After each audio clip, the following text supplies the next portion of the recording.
حج کے واجبات 6 ہیں۔ نمبر 1، مزدلفہ میں وقوف کرنا، مزدلفہ میں ٹھہرنا۔ نمبر 2، صفا اور مروہ کے درمیان سعی کرنا۔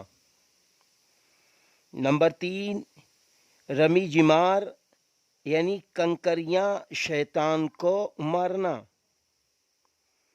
نمبر 4، قارن اور تمتع آفاقی کو قربانی کرنا، یعنی جو حج تمتع کر رہا ہے یا حج قران کر رہا ہے اس کو حج کی قربانی کرانا ہوگا۔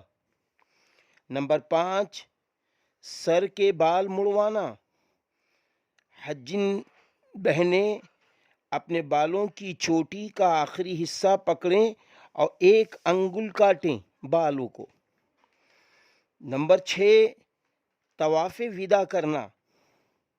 اگر کوئی واجب چھوٹا تو دم واجب ہوگا، تبھی حج صحیح ہوگا، اس لیے ہمیں واجبات میں کوئی چیز بھی چھوڑنا نہیں چاہیے۔